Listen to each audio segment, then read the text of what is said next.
Hola, it's your VA ate in Spain, and for this video, I wanted to answer this question very quickly. So, paano daw yung situation for couples applying for the digital nomad visa here in Spain? So, definitely unmarried and married couples, we've seen approvals for both.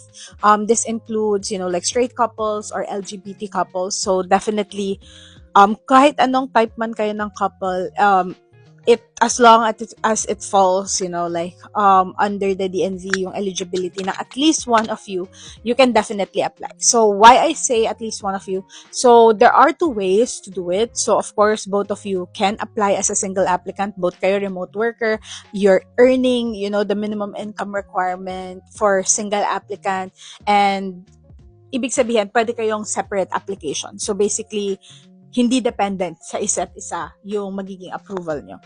Or of course, some people, isa lang sa kanila yung remote worker and the other one is a dependent. So that means itong person na to, it doesn't matter if he or she is employed with, a remote work or here in the Philippines, as long as they're married or unmarried, they can definitely, pack up their lives and go to Spain then.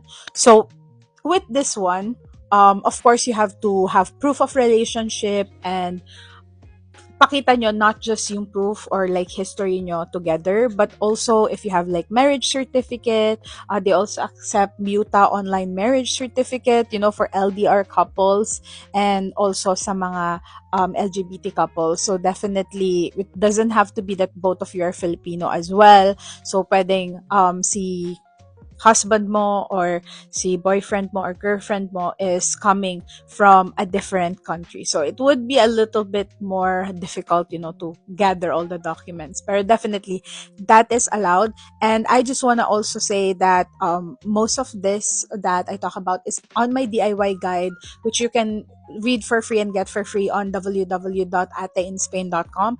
And you can just click on the DIY guide on top. So you can see yung mga usual documents na ina-ask. I hope that helps. Thank you so much. Ciao!